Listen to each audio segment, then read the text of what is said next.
The piece entitled Nebulae is a composition in one movement. It's maybe about a little over 20 minutes in duration, and it's a piece that is inspired from the movement of clouds and the merging of clouds in different parts of the day and that kind of thing.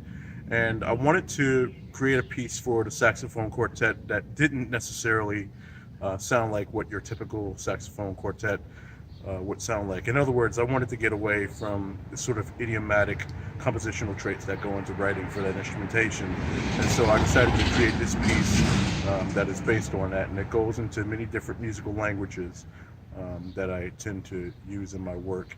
It's also very meditative in its character, so it takes a bit of time for it to settle in, but and performatively it's an exhausting work, but it's also a really fun work to enjoy, and you're in many different sound worlds as the composition goes on. I also attempted to avoid any kind of extended techniques or that sort of thing that also idiomatically is now sort of the thing that happens in saxophone quartet writing, particularly in contemporary music and that kind of thing. So I wanted to avoid that as well, and only focus on the sound worlds that I'm interested in from a tonal and pan-tonal and post-tonal perspective. And so that's what this piece is about. I will be playing glockenspiel and maybe some additional percussion.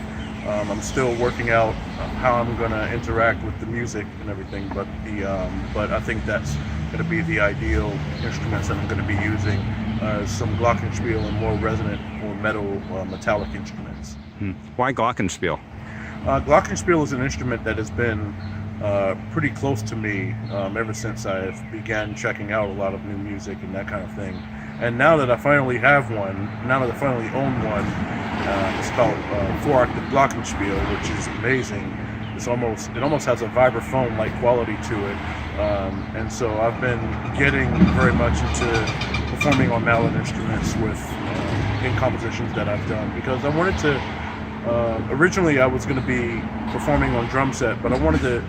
I don't know. I don't like to deal with the drum set from an idiomatic angle either, especially with this kind of writing, like what I'm doing now, in terms of where the direction of my music is starting to go.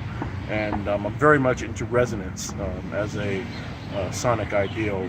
And so for that to exist along with some of the musical language that's there, I think it's quite fitting to actually include glockenspiel as a major part of the percussion setup.